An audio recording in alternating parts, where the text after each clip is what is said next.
สวัสดีท่านผู้ชมที่เคารพยินดีต้อนรับท่านผู้ชมเข้าสู่ข่าวพักเที่ยงประจำวันจากของข่าวโทรภาพแห่งสัตว์ลาวทวิตนี้ไปติดตามที่ท่านนางอัมไพวันรอบบุญแพงคณะประจำสภาแห่งชาติเลขาธิการสภาแห่งชาติได้แถลงผลสำเร็จของการดำเนินการประชุมสมัยสามัญเทื่อที่ 9ของสภาแห่งชาติสุดที่ 9กองประชุมสมัยสามัญเทื่อที่ 9ของสภาแห่งชาติสุดที่ 9ได้ดำเนินเป็นเวลา 14 วันภายใต้การเป็นประธานของทานไสสมพร พรหมวิหารกรรมการกรมการเมืองศูนย์กลางพรรคประธานสภาแห่งชาติและบรรดาท่านรองประธานสภาแห่งชาติตลอดระยะการดำเนินกองประชุมบรรดาท่านสมาชิกสภาแห่งชาติได้สุ่มเหื่อแหงสติปัญญาเข้าในการค้นคว้าประกอบความคิดความเห็นอย่างกงไปกงมาต่อบรรดาเนื้อในที่ได้นำมาพิจารณาอยู่ในกองประชุมด้วยการประสานงานการเก็บกำและสนองข้อมูลที่ดีของรัฐบาลกระทรวงองค์การและภาคส่วนที่เกี่ยวข้องตามพระบทบาทของตนอย่างตั้งหน้าจึงเฮ็ดให้การพิจารณาและพ้องเอาปัญหาสำคัญพื้นฐานของชาติตามพระบทบาทสิทธิและหน้าที่ของสภาแห่งชาติที่กำหนดไว้ในรัฐธรรมนูญในกฎหมายได้รับผลสำเร็จตามคาดหมายที่วางไว้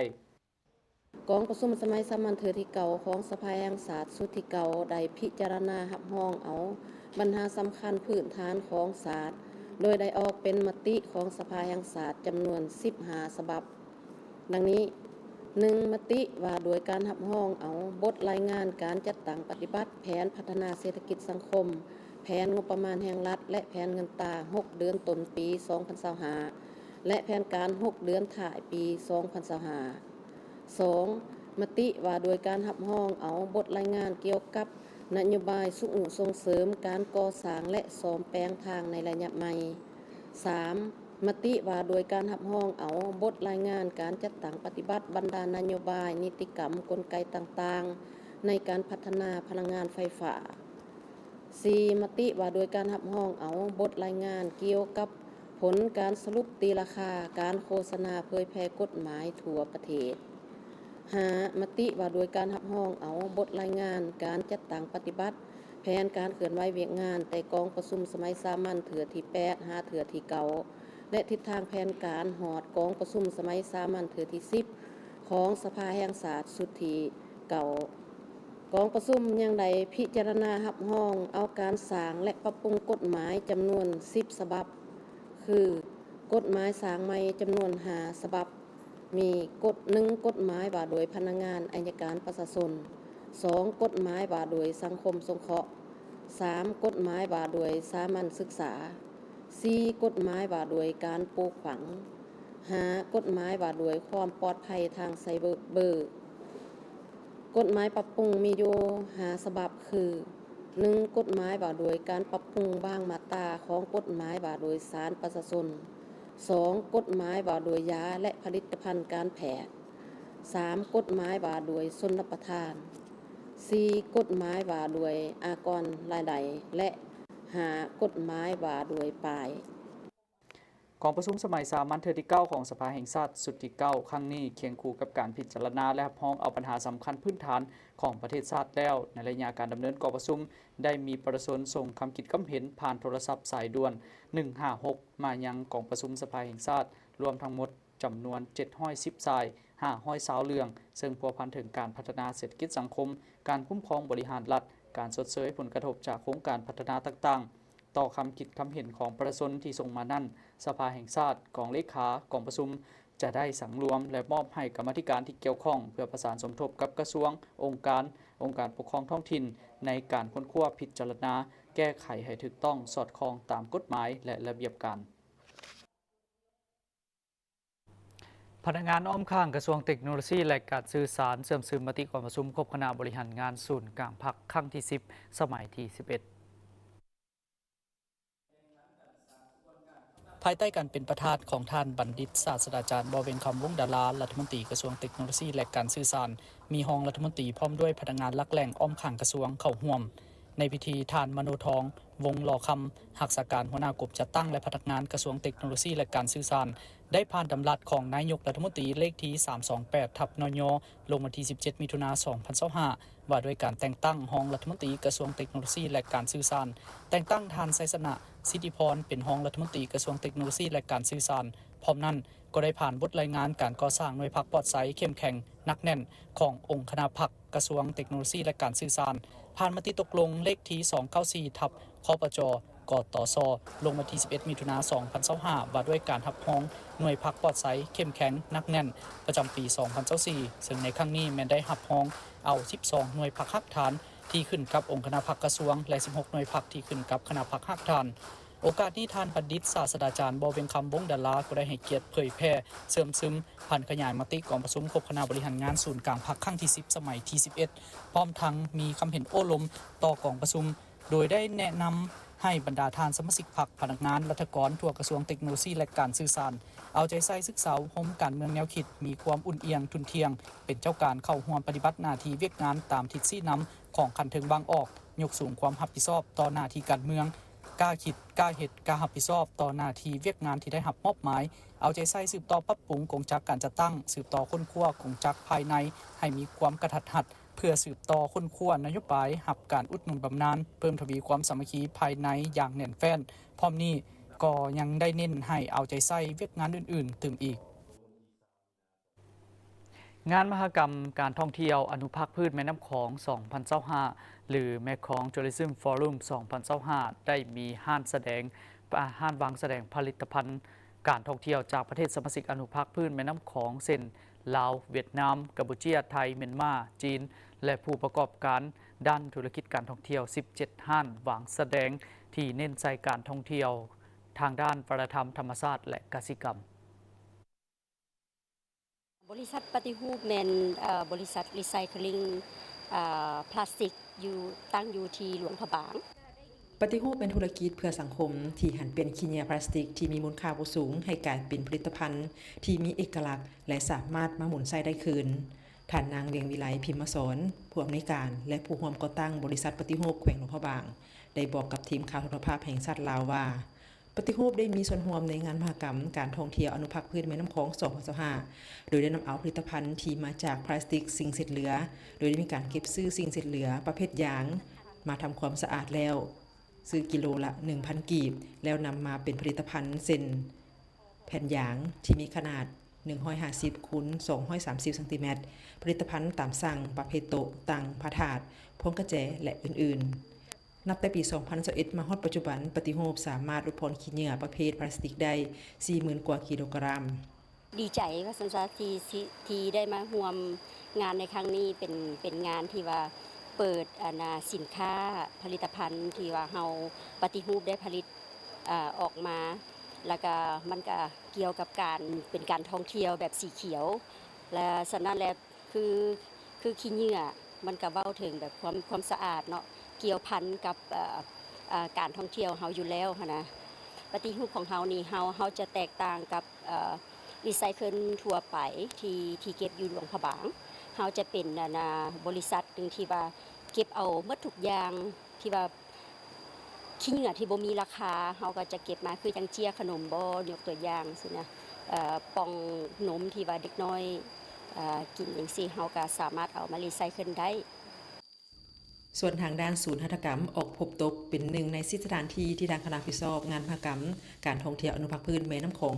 2025คัดเลือกเป็นสถานที่สาธิตปรุงแต่งอาหารพื้นบ้านให้กับผู้แทนที่มาเข้าร่วมงานครั้งนี้โดยได้มีการประกอบส่วนอย่างตั้งหน้าและเตรียมความพร้อมสถานที่ห้อยสดห้อยก็ตื่นเต้นเนาะงานถ้ามาหลายเดือนเฮาก็ถือว่าเป็นเกียรติที่เพิ่นมาเลือกสถานที่ศูนย์ส่งการออกพบตกให้เป็นจุดหนึ่งที่บรรดาแขกที่จะมาเข้าร่วมงานสัมมนาเนาะจะเว้าเรื่องงานฟู้ดแกสโทรโนมีเนาะจะเป็นเว้าเรื่องอาหารเนาะให้ได้ว่าชุมชนจะมีส่วนร่วมให้ได้เพื่อพัฒนาเพื่อให้นักท่องเที่ยวได้ทางประสบการณ์มาเที่ยวหลวงพระบางได้กินอาหารแซ่บปลอดภัยแล้วโดยเฉพาะมาศูนย์หัตถกรรมของเฮาก็ได้อาจจะมีเครื่องที่ระลึกกลับบ้านไปนำที่เป็นเครื่องท้องถิ่นที่ผลิตจากคนลาวแท้ๆเนาะเป็นงานฝีมือแท้ๆพอดีที่เฮาขยายพื้นที่ห้องฮับห้องอาหารเนาะเฮาจะมี2โซนฝั่งนึงก็อยู่แคมป์น้ำโซนนึงก็จะเป็นอยู่ตึกเก่าเป็นตึกโบราณที่เฮาได้ปรับปรุงเนาะก็ถือว่ามีบอนให้นั่งฟังเพิ่นเสวนาแล้วก็มีอีกโซนนึงก็ชื่อว่าซีมอาหารจะมีการสาธิตเฮ็ดอาหารโดยเฉพาะเป็นอาหารเครื่องกินลิ้นอาหารพื้นเมืองเนาะคาดบ่ได้ตำบักหุ่งหลวงพระบางมีเมี่ยงมีกล้วยพันธุ์เนาะแล้วก็มี พวกแจวข้าวโคบไม่อย่างที่เป็นของกินเล่นก็คือเขาจะมีทีมแม่ครัวเฮ็ดสาธิตให้เลยให้แขกได้ยืนซิมแล้วก็ได้เบิ่งพร้อมเลย ศูนย์ส่งเสริมหัตถกรรมออกพบตกแห่งนี้ได้กลายเป็นสถานที่เพื่อตอบสนองความต้องการและตอบโจทย์ให้กับนักท่องเที่ยวที่อยากมาเรียนรู้เกี่ยวกับวัฒนธรรมลาววิธีการดำรงชีวิตของคนลาวโดยได้มีนักท่องเที่ยวเข้ามาเที่ยวชมและพักแรมในปี 2024 มีถึง 32,000 กว่าคนและ5เดือนต้นปี 2025 มีถึง 13,000 กว่าคนผ่านการประกอบส่วนของปฏิรูปและศูนย์ส่งเสริมหัตถกรรมออกพบตกในงานมหกรรมการท่องเที่ยวอนุภาคพืชแม่น้ำโขง 2025 ภายใต้หัวข้อเดินทางพร้อมกันเข้มแข็งขึ้นพร้อมกันและแนะนำแผนยุทธศาสตร์ด้านการท่องเที่ยวอนุภาคพืชแม่น้ำโขง 2016 หา 2030 จะเฮ็ดให้เวียกงานของการท่องเที่ยวอยู่สาธารณรัฐประชาธิปไตยประชาชนลาวมีความเข้มแข็งย้อนได้มีหลายภาคส่วนมุ่งมั่นสู่การพัฒนาการท่องเที่ยวแบบยืนยงคุณบัณฑิตไทยภาพจันทร์สมรรายงานจากแขวงหลวงพระบางท่านผู้ชมการบริโภคสัตว์ป่าถือว่าเป็นพฤติกรรมที่มีความเสี่ยงในการติดพยาธิจากสัตว์สู่คนและยังจะเฮ็ดให้สัตว์ป่าบางชนิดสูญพันธุ์ก่อเป็นได้ถ้าหากบ่มีการเปลี่ยนแปลงพฤติกรรมมันจะส่งผลกระทบโดยตรงต่อระบบนิเวศและจะกระทบต่อการดำรงชีวิตของประชาชนในท้องถิ่นหยุดพฤติกรรมที่มีความเสี่ยงลดการระบาดของพยาธิลดการส่งผลกระทบต่อระบบนิเวศ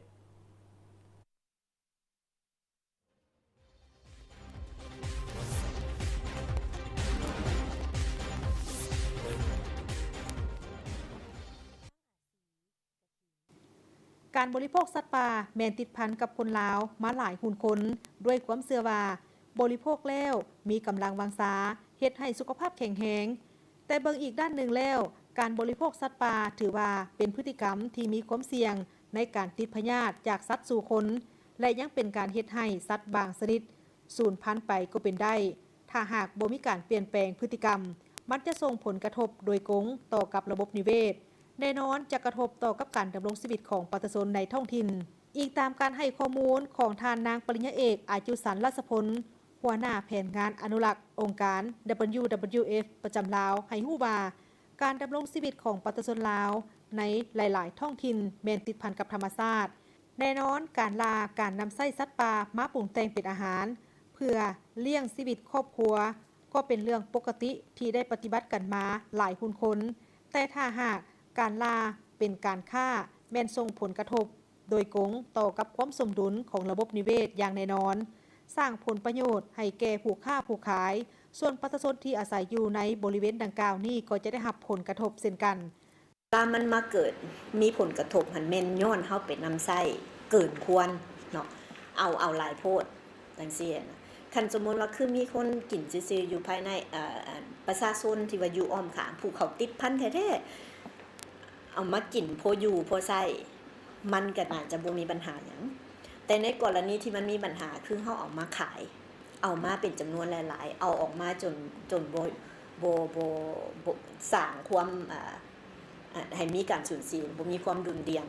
ทางด้านระบบนิเวศอันนั้นจังว่ากลายมาเป็นปัญหาพยาธิอันติดต่อเหมือนเป็นพยาธิติดต่อจากคนสู่สัตว์ทุกคนนี่ อันตัวหนึ่งที่ว่าน่ากังวลคือวอเนาะวอนี่อาจจะติดบรรดาหมาป่าบัดนี้ความอันตรายของมันคืออยู่วันใดประเภทสัตว์หมาป่าเนี่ยเนาะมันจะอยู่น้ำกันเป็นฝูงคันตัวหนึ่งติดมันจะติดเบิดเด้เนื่องจากปัจจุบันมีพยาธิที่เกิดจากสัตว์ป่าหลายชนิดโดยเฉพาะแม่นพยาธิที่ถูกเอิ้นว่าพยาธิวันใหม่เป็นพยาธิหลายชนิดที่เกิดจากสัตว์ตามแต่ละระยะที่สามารถติดต่อใส่คนปัจจุบันทาง WWF ก็ได้มีการเฝ้าระวังการระบาดของพยาธิจากสัตว์เลี้ยงสู่สัตว์ป่าเช่นพยาธิอหิวาหมูแอฟริกาหมูหูกำที่จะติดใส่สัตว์ป่าหมูป่าเข้ามาหากินอยู่ในชุมชนหรือหมูเลี้ยงเข้าไปหากินในป่านอกจากนั้นยังมีพยาธิไข้เลือดดำและพยาธิวอซึ่งมีกรณีที่พยาธิวอติดใส่หมาป่าโดยมีหมาบ้านเป็นตัวแพร่เชื้อดังนั้นการบริโภคสัตว์ป่าที่หลายคนมีความเชื่อว่าเป็นยากำลังและดีต่อสุขภาพนั้นมันยังบ่ทันมีการยั่งยืนทางวิทยาศาสตร์แต่สิ่งที่แน่นอนก็แม่นมีความเสี่ยงต่อกับการติดเชื้อพยาธิจากสัตว์หลายกว่าดังนั้นถ้าหากคนเฮา สามารถปรับเปลี่ยนพฤติกรรมในการบริโภคสัตว์ป่าก็จะเป็นการประกอบส่วนที่สำคัญในการฟื้นฟูความอุดมสมบูรณ์ของระบบนิเวศ